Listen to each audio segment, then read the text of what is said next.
fact, I still got my intro. Yeah, guess what, guys? We're going to do the old intro.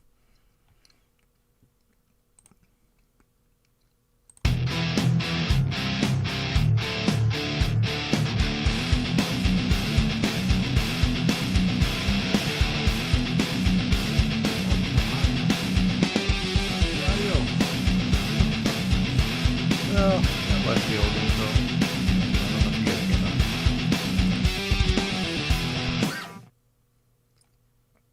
So, here we go. And now I lost my notes. What was I doing? Okay, this is welcome to Evidence-Based Audio Engineering and Education.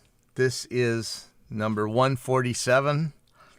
And this is Science Flies You to the Moon and Religion Flies You into Buildings. All right, so first thing we got, man, and this is right up my alley, and this is thanks to... Who is this thanks to? Who is this thanks to? I think this was thanks to Michael Gonzalez.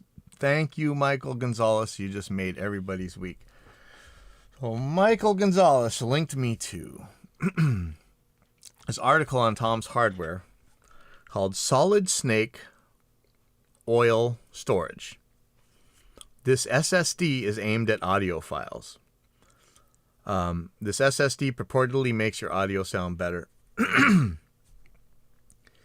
I really like the way this article is written. If you thought a $2,500 audiophile focused Ethernet switch was strange, then you'll also be amused with this NVMe SSD designed specifically for audiophiles. Last known to be in the sampling phase, the new device was posted to audiophile-style forums. Supposedly, the drive can increase audio quality and give you real 3D sound along with an experience that comes only from vinyl recordings. But don't look for this drive on your list of best SSDs anytime soon. Its impact on audio quality is questionable, to say the least. Oh, come on, I gotta see this.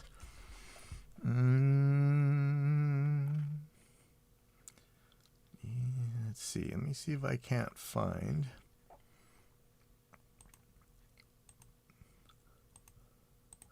the actual device. Not that I want to give this guy any major stuff, but are you guys remembering the painting the edge of your CDs green because it somehow would make your digital sound better? Or I'm not going to say the name. Some companies that made alleged things to put on top of transistors or chips, glue sort of thing that would make them sound better.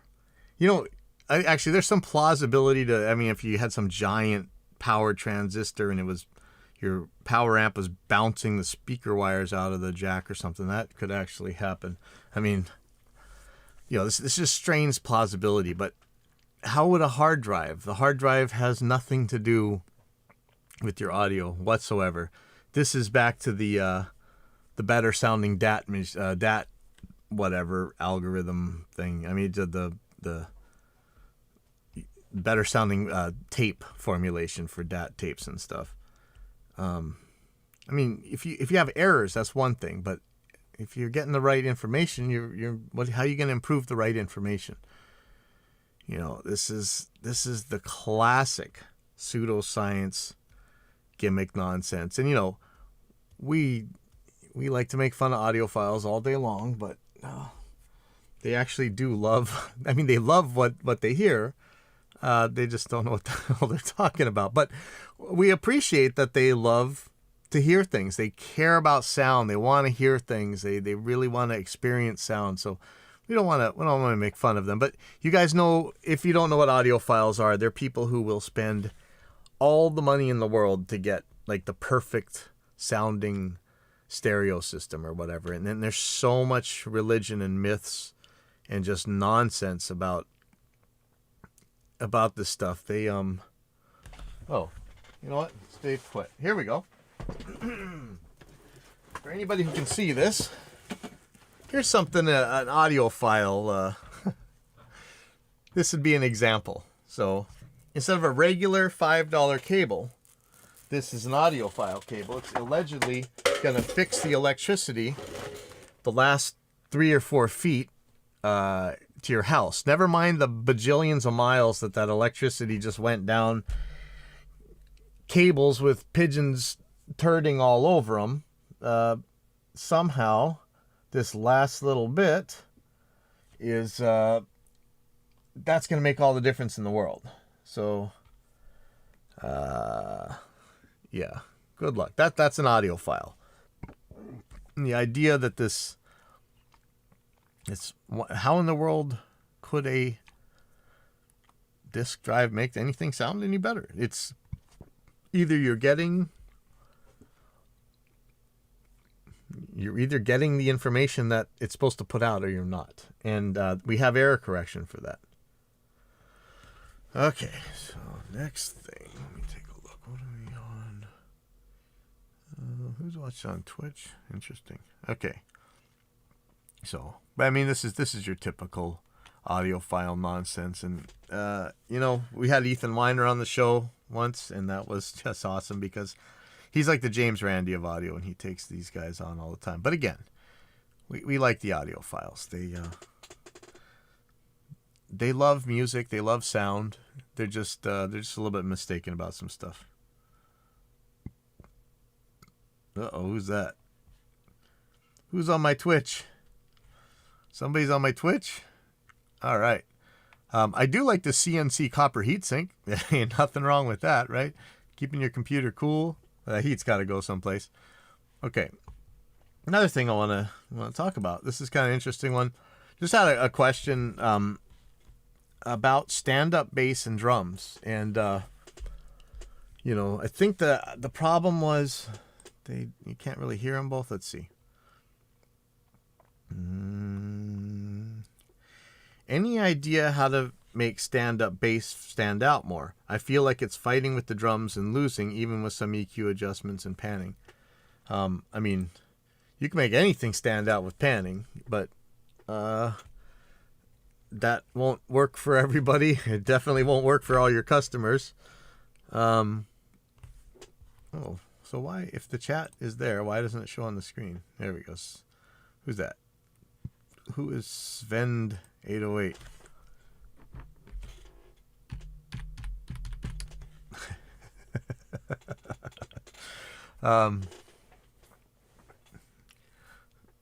So let me make sure we're talking about this. Oops, sorry. Let me pull it on. Okay, so panning because of summing to mono, it's not going to do anything in certain cases, or in some cases where one speaker's out, you're not going to hear things that you needed to hear in the first place. So I wouldn't do it that way. But the way I always thought about stand-up bass is it's like an ukulele. If you ever listen to an ukulele, and oh man, I got a music school in Hawaii and I don't have an ukulele to show you. Hey, 2 seconds here.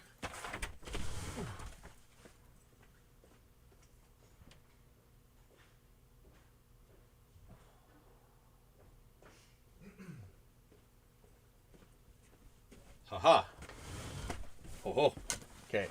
So, ukulele. Ukulele has a bang hard attack, and then there's not much after that. The ukulele actually, it'll sustain for a while, but it's so much quieter. You could really think of this like a percussion instrument. Stand-up bass is even more. Like, it just mutes itself like instantly. So all you're really getting from a stand-up bass is that initial pick attack. It's shorter than the ukulele. It'd be more like a kind of a left-hand mute kind of.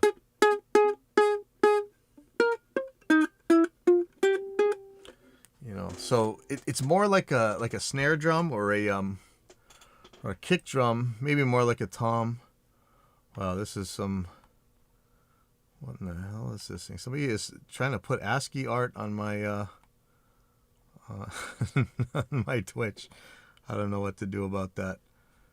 Maybe I don't need to put it on the thing. Sorry about that. But anyway, so you think of a a stand-up bass note a lot like a snare drum. You're going to have this big peak, and then it's just going to be kind of dead. I mean, it's going to be really, really short. If it's the exact same envelope as the kick drum, you're going to have a fight, right? And it may not be that bad, but if you listen to the types of music that stand-up bass originally kind of you would hear it with, the kick drum's not very loud. And most of the time, it's before people started putting mics in front of kick drums. All right, what is this guy doing? PJ Salt. Who the hell's PJ Salt? I have no idea. But the way the stand-up bass, those notes were almost like they were functioning as the kick drum for those kind of bands. So right off the bat, they usually refer types of music that wouldn't have a huge fight with the kick drum in the writing in the first place. But people want to use them nowadays. It's a popular instrument. You could make the kick drum sidechain the bass, or connect those two through side chains and say like the kick drum would turn down the bass. You might lose some bass notes, but it'd probably be okay. But it's going to be the ones that are in between kick hits. Is that how you want to hear it? Like no bass, then a bass, then no bass. I mean, you could do it the other way around. You could make it so when the bass hits, you don't hear the kick. Or you could use a multi-band compressor, dynamic EQ. I know some company makes stuff like that would be happy to send you a demo if you haven't tried it yet. You could duck out the any part of the kick drum that overlaps with the bass during those conflicting areas through the side chain. Okay, so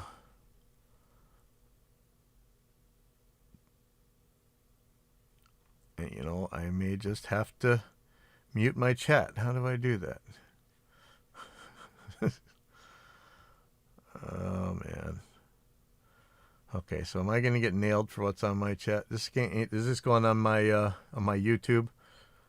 Oh boy. Okay, yeah, I'm still trying to learn how to deal with who does the which directions do the chats go to. Yeah, let me just check something real quick. Sorry guys. I'm trying to I'm getting through to this new types of the new streaming things that I'm having to do. Oh yeah, it shows right up on my Facebook. All right, so that thing where YouTube will bust you for comments on your stuff that you didn't make, and it's like somebody else did it. It's so crazy. Like, and I don't know how much nuttier we could get. I was just watching a guy talking about Crass today, and I had to post some stuff like these. Just how far like punk rock has gone from this thing about freedom to this just complete authoritarian nut jobbiness. Anyways, let's get back to this drums and stand-up bass thing. If you think about how people deal with the like ukuleles and stuff, again, the kind of music that they normally have won't have that kick that's going to have a problem. And nowadays with modern pop, in the cases where it does, they actually use the sidechain to actually pump the ukulele, and it's actually a cool sound. No, what now?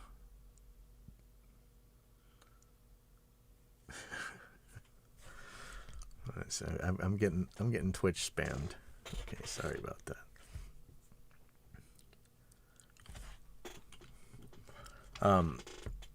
If you think about like the fact that the kick drums kind of always has the same note, pretty much, right? It's resonant frequency and whatever else is coming out. That bass is going to have different notes, and so it's almost like it's just so important that whatever that percussion thing, you got the note. So I would think in the modern era where we want to hear the kick drum, and some nut job actually wants to use a stand-up bass. And in fact, in what we call Jawaiian music, somebody's going to nail me for that. They use those uke basses a lot, and it sounds killer. They do not shy away from kick drums. The kick drum doesn't sound like your heavy metal kick drum with all the super duper ticky point on it, but they bring subs. You know, like when we put on our little show, my cousin's always asking, "Hey, do you want me to bring some subs for you?" No, we don't need that. But these guys, these Jawaiian things, it's kind of like 1970s reggae and kind of some Hawaiian-y kind of add, like the ukulele and sometimes the guitar. It's very Hawaiian music type. They definitely have a hard-hitting drum, kick drum, but there is a weird thing to it. There's kind of a lag in reggae, at least in this style. It's like they actually hear that problem, and they actually play their basses late. Either that or the drummer plays a little bit ahead. Like, it's this weird phenomenon. I don't know. You know, if somebody who really knows this, call me on it. But it seems like the bass isn't really on time with the kick drum. That might be through some pretty impressive side chaining, for a long time, though, because I kind of always noticed it. That may just be the players really feeling like, in order to make this solid, I have to kind of play a little bit later or whatever. And that's one way to do it. And so many times, like, as much as we talk about how great it is to use all this gear and stuff to do all these magical things, and it's just getting it right in first place is kind of nice. But, all right, so let's see, what would be another way? So if it were me in a modern era, and so I'm really trying to think about how the Jawaiian guys do it besides that. I'm sure they're side chaining a little bit. I know if I'm mixing the stuff, I'm actually adding a lot more kick drum to it. So I do more of the thing where the makes it sound like the kick drum's playing the bass guitar. I really, my cousin does this music all the time. I should just ask him. He it'd be interesting to find out. But for other kind of styles of music and stuff, if you aren't writing it, like, you can always write your way out of these kind of problems. And the best songs, the songs you remember and stuff, they're usually written that way. So many of this stuff that you talk about that's gear or these techniques or whatever, it was just the writing. It's that somebody wrote this thing to clash with this other thing. If you want it to clash, let it clash. But, if you're trying to clear this stuff up, write it that way. And you can really hear this in a lot of stuff. Like, it really started to get figured out that way in the late 70s and the early 80s. And by the late 80s, it was an art form to write, assuming how a recording would sound. So that's another way out of it. But if you do want to gearbox your way out of it, I think like with the modern kind of, strong heavy metal kick, snare, whatever, and you still have to hear that note of what that bass is saying, because the note is important. I don't know that the really teeny weeny bit of percussion of that thing, the actual smack of it, is all that important. And I think you could leave that to the kick if it really does clash with it. If the kick's going to mask that, it's probably okay. It's that note that you need. So, let's say that you guys, man, it's really hard to draw with my, I wish I had my, like I'm just trying to make two triangles. If the two triangles look the same, sorry, is that easier? Sorry. But I have three different cameras. They all see a different thing. If the two triangles look the same, you could put them off from each other. But then you might get a little rampy situation. You could try and crossfade them into each other. You have a bunch of different things you can do with the envelopes. But, what I would like to see, kind of in the more modern metal way, even because a lot of the metal guys are kind of slapping. So they've got sometimes they have a very short bass note as well. I would like it to seem like whatever it is, it is actually still the same envelope. And unless it's a really long note. Then I mean, that all goes out the window when you're talking about a much longer note. Hey, Micah. So for me, where's the note gonna be? You could, you could use our Note EQ. You could use any number of frequency analyzers that and a frequency lookup table and convert that frequency to a note. Try and find where the fundamental of this thing is. Find where the lowest fundamental of the stand-up bass is, for instance. So let's say, let's see, lowest note for stand-up bass. E1. So lowest name is a double bass the same thing as a stand-up bass? No. What is the range of the upright bass? G3, no. Double bass. I'm so bad. Is a double bass the same thing? Somebody, there's a million you music people out there. Somebody tell me which one is the upright bass. How about that? Upright bass.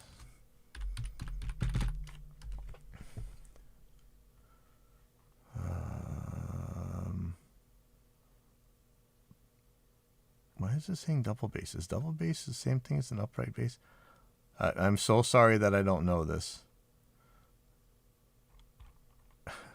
And let's just go with this double bass thing. So it's saying 41 hertz on a 5-string. Or let's see, 41 hertz or 30.87 hertz. That's really pretty low for that fundamental. Is that right? Wow, that's actually lower than the drum's going to be in some cases, in some parts. That's an interesting problem.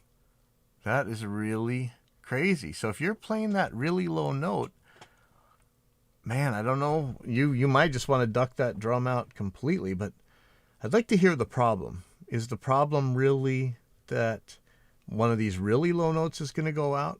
I would just, what I would probably do, since this thing goes so low. Wow, that's surprising. I'm really surprised, and I really actually, give me a second, because I actually don't trust this.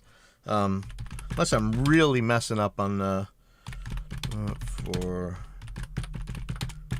the electric bass, the regular range is going to be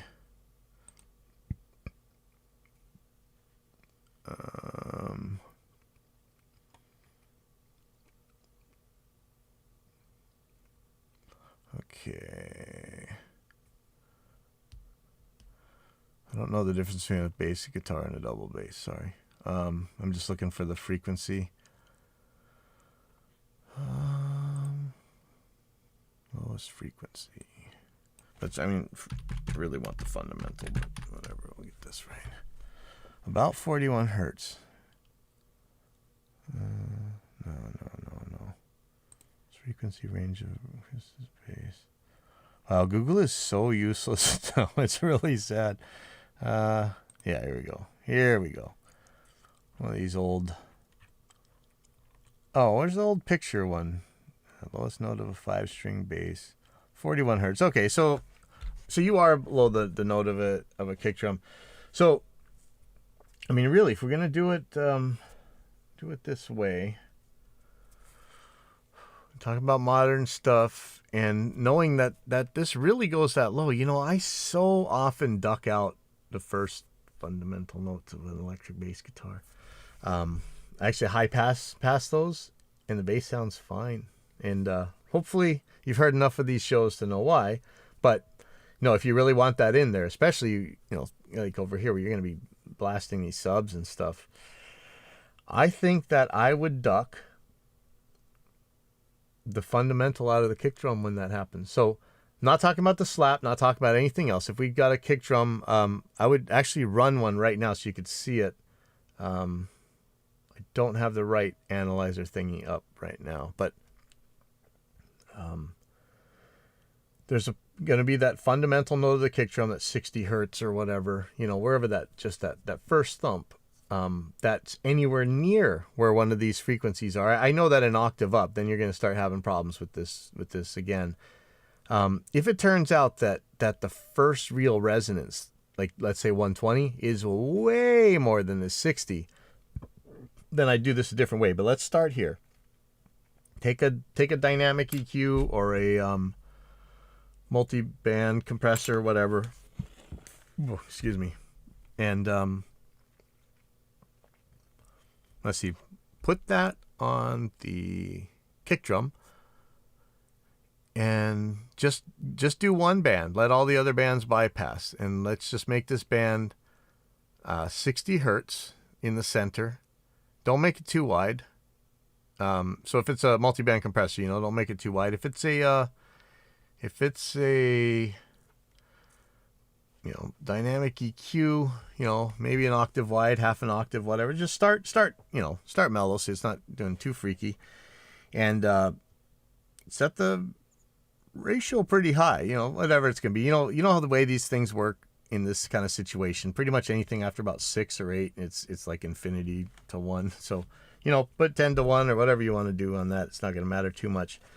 And start with the attack at 0 and the release at 0, even though it's gonna make it distort and everything else.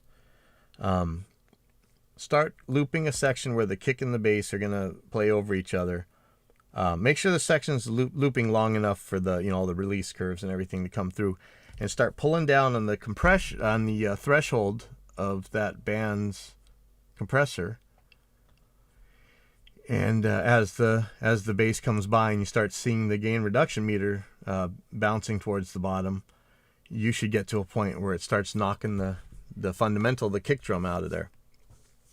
And when you put this stuff back in context, adjust that kind of stuff to taste. You're probably going to want a much longer release than 0, of course. There's a couple other things you might want to look at. Let's see.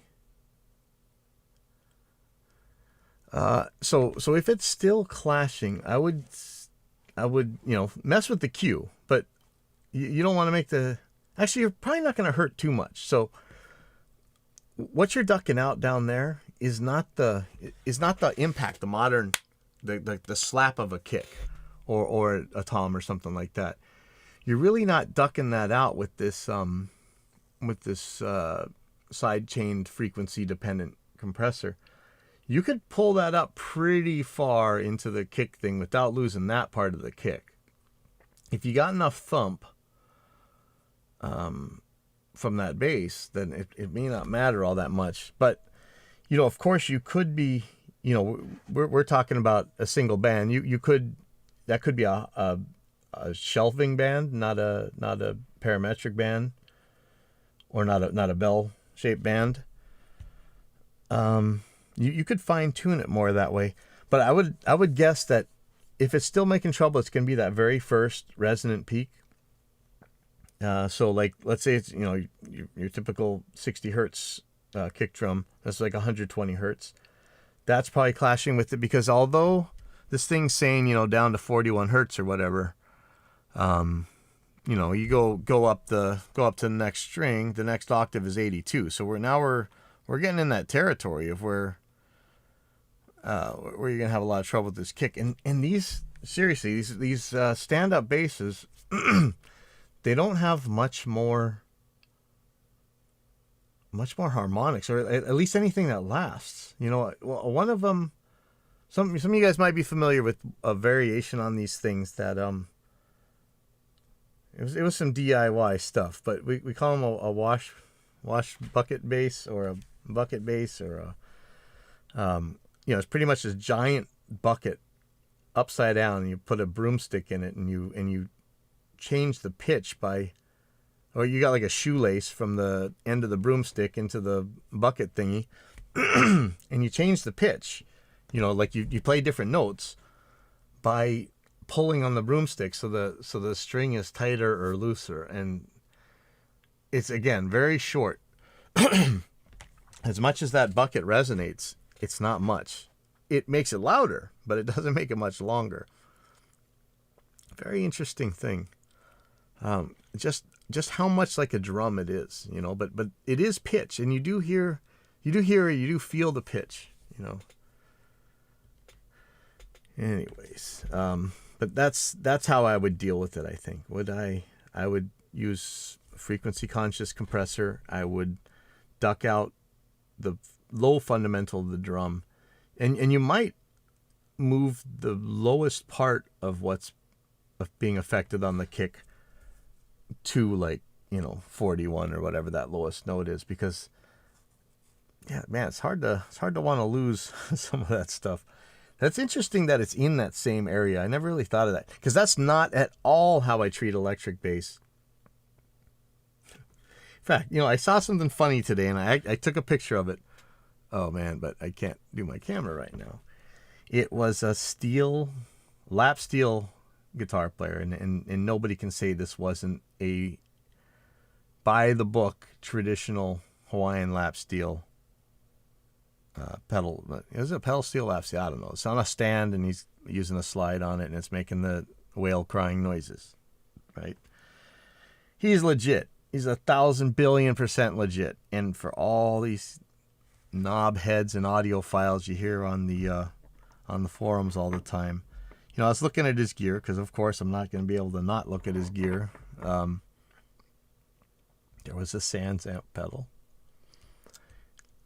The one like you would use for a bass guitar or anything else. Very sensible, modern piece of gear. The Amish may not like it. The Luddites may not like it. It is such an amazingly versatile problem-solving tool. And the amount of screech and horror and clutching at pearls, if you were to go to an audiophile forum, or probably TGP actually, or Safe Space or whatever, and say, hey, man, I was going to get some kind of distortion box for my steel. Should I get the SansAmp, or should I get the whatever?